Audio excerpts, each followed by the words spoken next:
All right, Craig Wagner here with Peter Christensen. This is page 5 of the new REPC. Now, looking at 12.3, the financing condition, there's a decent amount of yellow, but the main impetus behind that is because on page 1, you've kind of pulled out that language that used to be the old 8.3BI, and now it's made it clear, yeah, the buyer has a right to cancel under this financing condition tied to the financing deadline, which is new. And so it's really just kind of working in that. But the right to cancel is going to function the same with regards to in buyer's sole discretion, not satisfied with the terms and conditions of the loan. That language is still the same and it's still going to function the same. And so all the buyer would need to do is give the notice of cancellation, cancel by the deadline, and then the disbursement of earnest money is going to be dependent on what's indicated on page 1 of the REPC. So that's where you pay close attention. Right. Any other things you would highlight there, Peter, in section 12.3? 12.3. No, I think you covered it.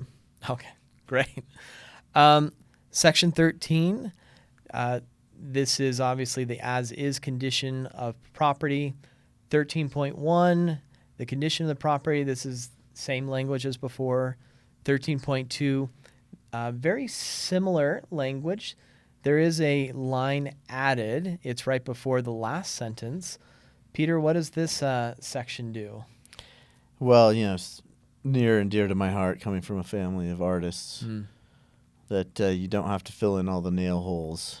And it's just clarifying. You can tell, hotline calls and people upset about whether or not that was a contractual obligation for the condition of the property upon delivery. Right. And this is just clarifying. If you're taking stuff off the wall and you've got some nail holes, those are not covered by there's not a contractual obligation to fix those.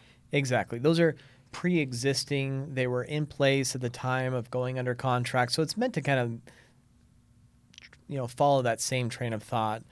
Now, if someone has, gaping holes that aren't, meant to attach picture frames or decorations, right, then they hid a hole or they removed a safe behind a painting.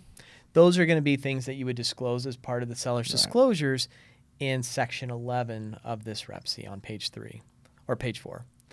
So just pay close attention to that. Section 14, this is the final pre-settlement walkthrough inspection.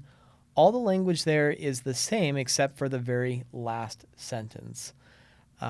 Just for clarity, that this section survives closing, so if it's not delivered in that condition, then again, this section may still be enforceable by the buyer against the seller. Section 15, changes during transaction. All of this language is the exact same as before, just obviously in section 15. And that is page 5 of the new REPC.